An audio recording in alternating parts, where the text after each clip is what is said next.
قال لك ألم ترى وما قالكش ألم تعلم. ما قالكش ايه الآية اللي فيها ألم تعلم ايه؟ بيقول مين؟ بيقول للنبي عليه الصلاة والسلام ألم تعلموا أن ايه؟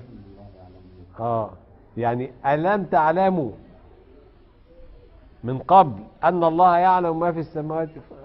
قالوا نعم. قال خلاص شوفوه، يعني اعلموه الأول بعدين شوفوه. عاوز تشوف الأول من شوف النبي. العلم يا جماعة، العلم آفة كبيرة. العلم آفة ايه؟ كبيرة. لو حبيت تمشي بقى في سكة العلم امشي، بس آخرها ايه؟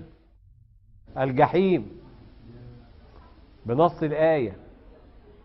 كلا لو تعلمون علم اليقين لترون الجحيم.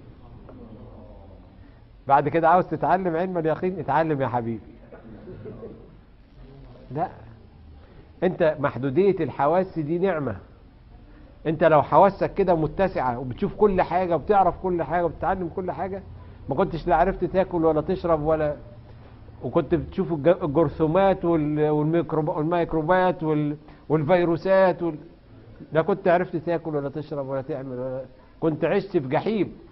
كنت عشت ايه؟ في جحيم. ولذلك ربنا سبحانه وتعالى الحرف بتاع لو ده حرف رحمة. بيقول لك لو حرف امتناع الامتناع. معنى الآية أنك مرحوم فلن ترى الجحيم لأنك لا تعلم علم اليقين. لو تعلمون علم اليقين لترون ايه؟ فربنا أشفق عليك، أنت لن ترى الجحيم. ليه؟ عشان لا تعلم علم اليقين. انت بقى عاوز تتعلم علم اليقين نوديك الجحيم. النبي عليه الصلاة والسلام قال للناس لو تعلمون ما أعلم لضحكتم قليلا ولبكيتم ولما تلذذتم بالنساء ايه؟ ولا خرجتم إلى الصعودات ايه؟ تجأرون. طب ما النبي بيعرف الحاجات دي، إنما كان بشوش. طب ازاي؟ لأن حضرة النبي عليه الصلاة والسلام يشرب كل هذه الأشياء ولا تشربه. يشرب العلم ولا يشربه العلم. فكان النبي عليه الصلاة والسلام واسع كل الحاجات ديت. إنما احنا لو ذرة بقى من علوم النبي دي جت علينا مش هنعرف نعيش، هنشوف الجحيم. فما يعني ايه، ما تفتكرش العلم ده. لا، انت تتعلم ولا تأخذ من العلم. يعني ايه؟ العلم طريقك وليس انا. العلم هو الطريق. العلم ده مش هو ربنا. لا، العلم طريق.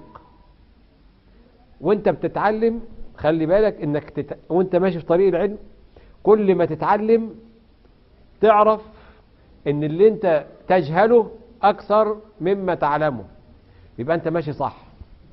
انما لو انت اتعلمت شوية وقلت انا بقيت عالم، يعرف انك ماشي غلط. كل بقى ما تتعلم تعرف الله ده كل اللي انا معرفوش اكتر بكتير من اللي انا اعرفه، اكتر باكتر اكتر، لحد ما توصل الى مرتبة الجهل. الى مرتبة الايه؟ الجهل. يعني تقول ايه؟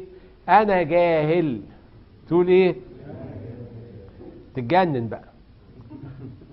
خلاص انت بقى اتعلمت بما عرفت حاجات تقول انا ايه؟ مرتبة الصفر. مرتبة ايه؟ الصفر.